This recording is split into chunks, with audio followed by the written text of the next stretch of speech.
You're saying addictions. Well, the first thing, and this is why I love detoxification, that's why I call it the golden key, because you have residues. You have residues of chemistry that build up in the body and keep you addicted on anything. So the benefit of detoxification and addictions is removing the residues of these chemicals, of whatever it is, even all the way to alcohol. The problem is we're all addicted. We're all addicted to something. And that's the nature, that's a lack of spirituality and the need for something, the need to feel complete, the need to find your soulmate, things like that. There's no such thing. You are whole. You are the one. We might be in a female embodiment or a male embodiment, and we appear separate, we appear an individual gender, but we're not in consciousness. And that's where people have to start working on their spiritual side as well. But physically with addictions, you have to detoxify your body. And I will say this, you have to develop yourself a little bit spiritually, because you have to be willing to say that's it. And good examples, AA. AA, when you go to an AA meeting, everybody goes around, and I'm Jim, I'm 20 years recovering alcoholic. I'm Judy, I'm 5 years recovering alcoholic. I'm Joe, I'm 30 years recovering alcoholic. And I like to stand up and say, when are you going to decide to be alcoholic free? Because you haven't decided that yet. You're coming to these sessions, but you're still telling yourself you're an alcoholic. You've been alcohol free, but you're not an alcoholic free. You're still an alcoholic, you're just not drinking it. You see what I'm saying? So if you're going to be codependent on anything, make it God.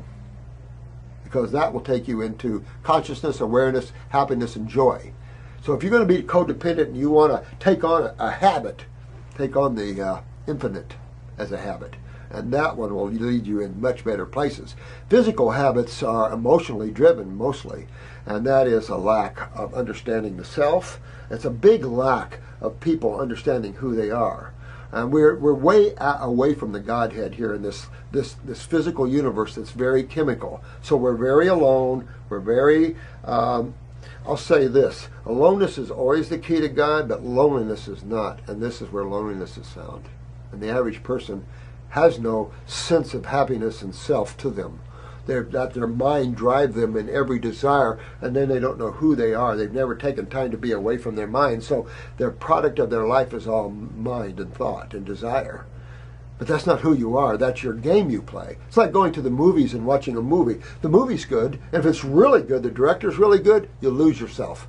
And that's how good God is the director of its own movie. You lose yourself. You forget you're God playing the role of a lady interviewing. You forgot that we're all just playing, that it's just playing this role to understand itself, because there's only one. It's infinite. There's no room for anything else.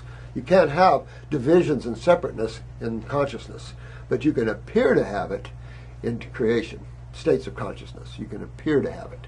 But it makes for good drama, things like that. But it also makes for codependency, it makes loneliness, all those things. But when you start developing yourself and having more of a direct experience with consciousness, there's no more loneliness.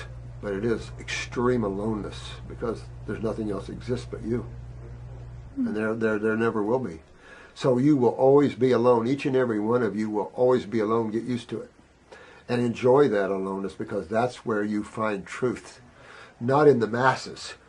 You know, it's always said, you can walk down a metropolitan street, you can walk down a beautiful street and say New York City, and here's a beautiful church and beautiful stained glass windows, and you go in to try to find God, and you listen to the preacher, and it was a good sermon and everything. And then you walk down a little alleyway, and here's an herb shop with an old master there that says 2 sentences in your body, bam, and you just wake up. That's how it is. You never know when you're approached by a spiritual being that taps you, and wham, you wake up.